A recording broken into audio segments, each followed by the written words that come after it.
Assalamualaikum warahmatullahi wabarakatuh.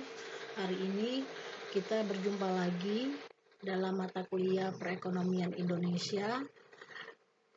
Pada pertemuan keempat ini kita akan membahas materi mengenai ketimpangan ekonomi dan kemiskinan. Selanjutnya kita membahas materi atau topik mengenai kemiskinan. Apa sih itu kemiskinan? Kemiskinan adalah keadaan saat ketidakmampuan untuk memenuhi kebutuhan dasar seperti makanan, pakaian, tempat berlindung, pendidikan, dan kesehatan. Kemiskinan merupakan masalah global. Sebagian orang memahami istilah ini secara subjektif dan komparatif. Sementara yang lainnya melihatnya dari segi moral dan evaluatif. Dan yang lainnya memahami dari sudut ilmiah yang telah mapan dan lain-lain. Kemiskinan bisa dikelompokkan dalam dua kategori, yaitu kemiskinan absolut dan kemiskinan relatif. Kemiskinan absolut mengacu pada satu set standar yang konsisten, tidak terpengaruh oleh waktu dan tempat ataupun negara. Sebuah contoh dari pengukuran absolut adalah persentase dari populasi yang makan di bawah jumlah yang cukup menopang kebutuhan tubuh manusia, atau sebagai sebuah kondisi yang dicirikan dengan kekurangan parah kebutuhan dasar manusia, termasuk makanan, air minum yang aman, fasilitas sanitasi, kesehatan, rumah, pendidikan, dan informasi.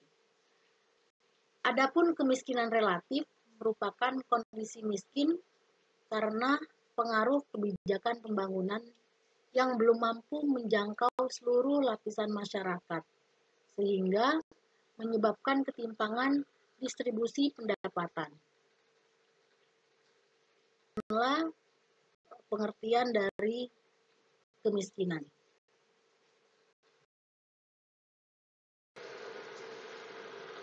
Lalu, penyebab dari kemiskinan itu apa sih? Penyebab dari kemiskinan banyak dihubungkan dengan beberapa hal. Yang pertama yaitu penyebab individual atau patologis, yang melihat kemiskinan sebagai akibat dari perilaku, pilihan, atau kemampuan dari si miskin. Contoh dari perilaku dan pilihan adalah penggunaan keuangan yang tidak mengukur pemasukan. Yang kedua yaitu penyebab keluarga, yang menghubungkan kemiskinan dengan pendidikan keluarga. Penyebab keluarga juga dapat berupa jumlah anggota keluarga yang tidak sebanding dengan pemasukan keuangan keluarga. Yang ketiga yaitu penyebab subbudaya, yang menghubungkan kemiskinan dengan kehidupan sehari-hari, dipelajari atau dijalankan dalam lingkungan sekitar. Individu atau keluarga yang mudah tergoda dengan keadaan tetangga. Itu adalah salah satu contohnya.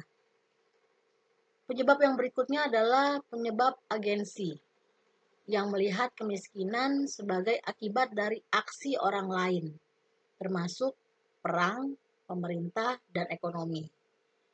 Contoh dari aksi orang lain adalah gaji atau honor yang dikendalikan oleh orang atau pihak lain. Contoh lainnya adalah perbudakan.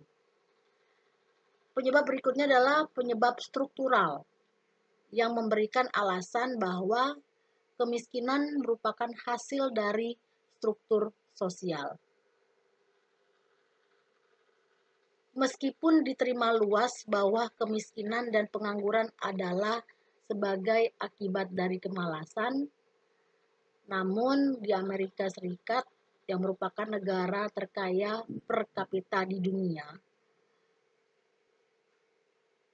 misalnya memiliki jutaan masyarakat yang diistilahkan sebagai pekerja miskin, yaitu orang yang tidak sejahtera atau rencana bantuan publik, namun masih gagal melewati atas garis kemiskinan.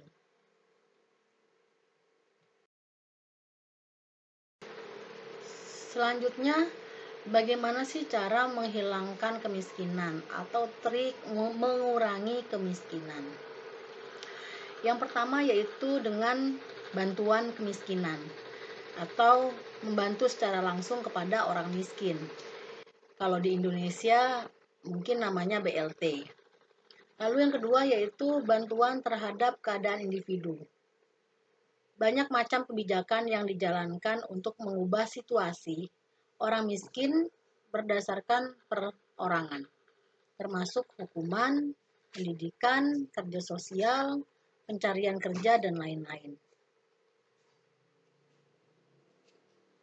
Persiapan bagi yang lemah. Daripada memberikan bantuan secara langsung kepada orang miskin, banyak negara sejahtera menyediakan bantuan untuk orang yang dikategorikan sebagai orang yang lebih mungkin miskin, seperti orang tua atau orang dengan ketidakmampuan, atau keadaan yang membuat orang miskin, seperti kebutuhan akan perawatan kesehatan. Persiapan bagi yang lemah juga dapat berupa pemberian pelatihan, sehingga nanti yang bersangkutan dapat membuka usaha secara mandiri. Itulah beberapa cara menghilangkan kemiskinan. Saya ulangi lagi, yaitu dengan bantuan kemiskinan, bantuan terhadap keadaan individu, dan persiapan bagi yang lemah.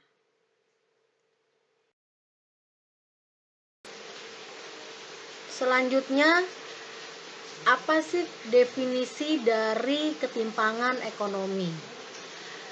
Ketimpangan ekonomi adalah perbedaan pembangunan ekonomi antar suatu wilayah dengan wilayah lainnya secara vertikal dan horizontal yang menyebabkan disparitas atau ketidakpemerataan pembangunan. Salah satu tujuan pembangunan ekonomi daerah adalah untuk mengurangi ketimpangan. Lalu yang terakhir kita membahas mengenai penyebab kesenjangan ekonomi sosial. Faktor-faktor apa saja yang menjadi penyebab terjadinya kesenjangan ekonomi sosial? Yang pertama yaitu menurunnya pendapatan per kapita. Yang kedua, ketidakmerataan pembangunan antar daerah. Yang ketiga, rendahnya mobilitas sosial. Yang keempat, pencemaran lingkungan alam. Kelima, biaya pendidikan yang mahal. Yang keenam, tingginya pengangguran. Ketujuh, lahirnya ideologis kapitalis. Dan yang terakhir, hilangnya asas gotong royong. Demikianlah tambahan materi untuk pertemuan keempat mata kuliah perekonomian Indonesia. Terima kasih.